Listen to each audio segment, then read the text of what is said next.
Hey, welcome back to my channel. My name is Demi, and this is a channel where you make money out from your passion and create the life that you really love. Today, we're going to talk about how to price yourself as a creative or as a designer. This is something that I have done quite a bit of, a lot already in the 2 years of me rendering services, graphic design services, and videos to other people.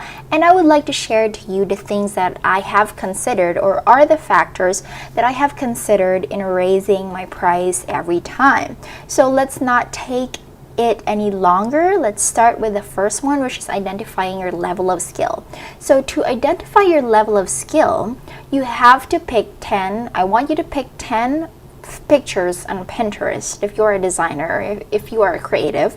10 pictures on Pinterest that you think you can also do. This is what I usually do. I pick 10 photos in Pinterest that I think I could render as a service, and then if 9 out of 10 of those pictures is something that I could recreate and do it myself, then that means that my level of skill is already high compared to a lot of people, right? So that is one thing that you need to consider, your level of skill. You cannot just price yourself as, okay, I'm going to price $100 for this project because I am already really good at what I do. But you cannot really tell unless you compare yourselves to other designers. Ouchie, but it's the real thing, right? It's the truth. So you would figure out that your skill is not really good enough compared to a lot of designers out there who's doing these extravagant and luxurious designs, right? So you have to price yourself according to your level of skill. Say, for example, a logo.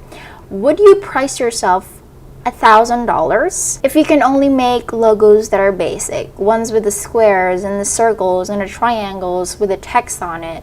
So would you price yourself that much for something that would only take you 10 minutes of your time? So that's not reasonable, right? Because you do not know how to make those extravagant logos that would take 8, 5, 3 hours to make, right? So that is how you identify your skill, and that is why identifying your skill is a very important part of the process.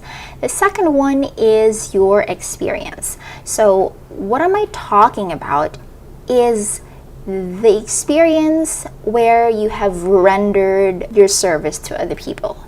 Okay, so if you are a fresh graduate or something, or you're just trying to make graphic design your living, then I believe you do not have an experience on it at all. So scratch it out your bucket list, you don't have it yet. But for those people who already have an experience on client work and all that kinds of things, you already know your creative process, you already know how the whole project transaction works, then you can count it in as another factor why you need to raise your prices. That means you already are experienced, and it is like a guarantee that there will be no trouble in the work process because you already have an experience in doing it. So for beginners, you need to crush it out your list because you don't have it yet. That is one factor for beginners out there for you to not price as much as these $1,000 graphic designers, right? The third one is very important, which is your social proof. So if you have rendered services to other people already and they like to work, then you might as well ask for testimonials to be posted on your website portfolio, which we will be talking about in the next videos. Subscribe if you haven't yet, so you will be posted and updated on that one. So social proof. If you have already testimonials, then that is also like a risk-free stuff for people who are very skeptical about hiring you. Okay, so your social proof is another block of factor where you can raise your prices. So say, for example, oh, I have this amazing testimonial from this famous graphic designer. Okay, so that would be a factor. Oh, she's already a high-class graphic designer. She has been doing it for a long time now, and she was able to work with this famous people. That means she's really good.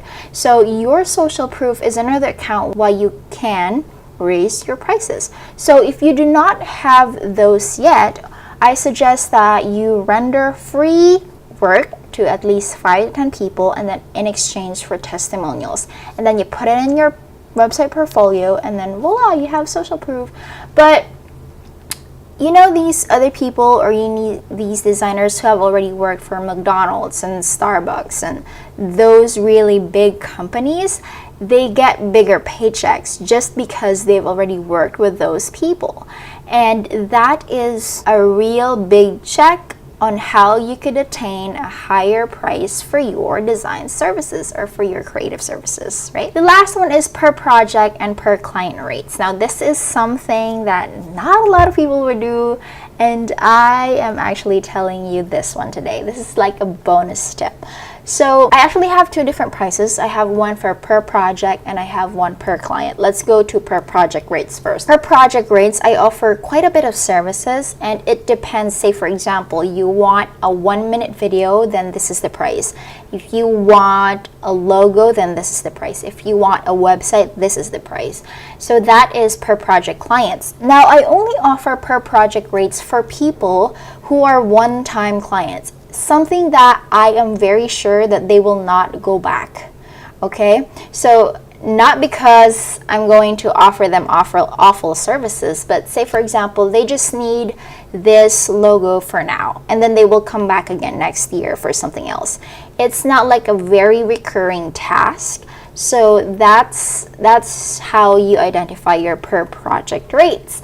Now, for per client rates, these are stuff that I offer for people who usually are entrepreneurs that need consistent graphic design, need consistent videos. Like every single week they have a new task for me. So it's worth the shot to offer them a per hour rate rather than per project, because it will rip them off so bad if you offer per project rates to clients who are going back every single week to have you done something. Okay, so how will you identify if you should give a client a per project rate or a per client rate? So usually I ask the person, what is it that you need to do, or what are the stuff that you need done.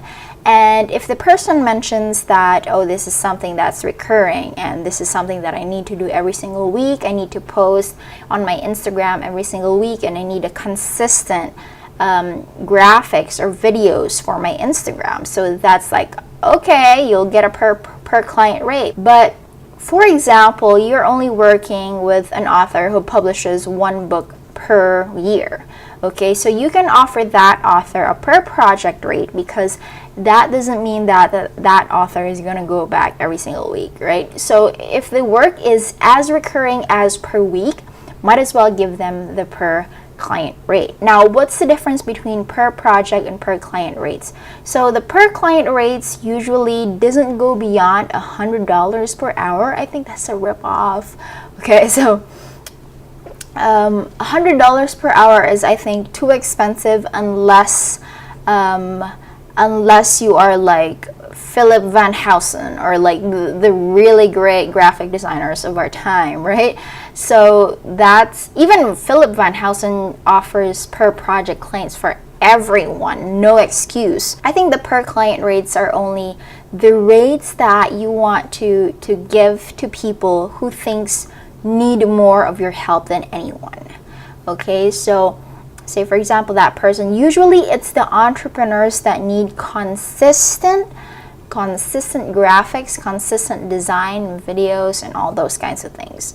So might as well give them the per client rates, and they get consistent money too. So for sure they can actually pay you for that, right? So per project are for people who would like right now they will hire you, the next year they won't, etc. Okay, so I hope this video has helped you. Again, to recap, the first one that you need to do is identify your level of skill by looking up pictures on Pinterest, and if 9 out of 10 of those are something that you can recreate, like you know exactly the process of how to do them, then that's a huge check. The second one is your experience. The third one is your social proof, and the fourth one is the per project or per client rates that you need to discover or decipher for yourself. So I hope this video helps. Thank you very much, and I'll see you in the next one.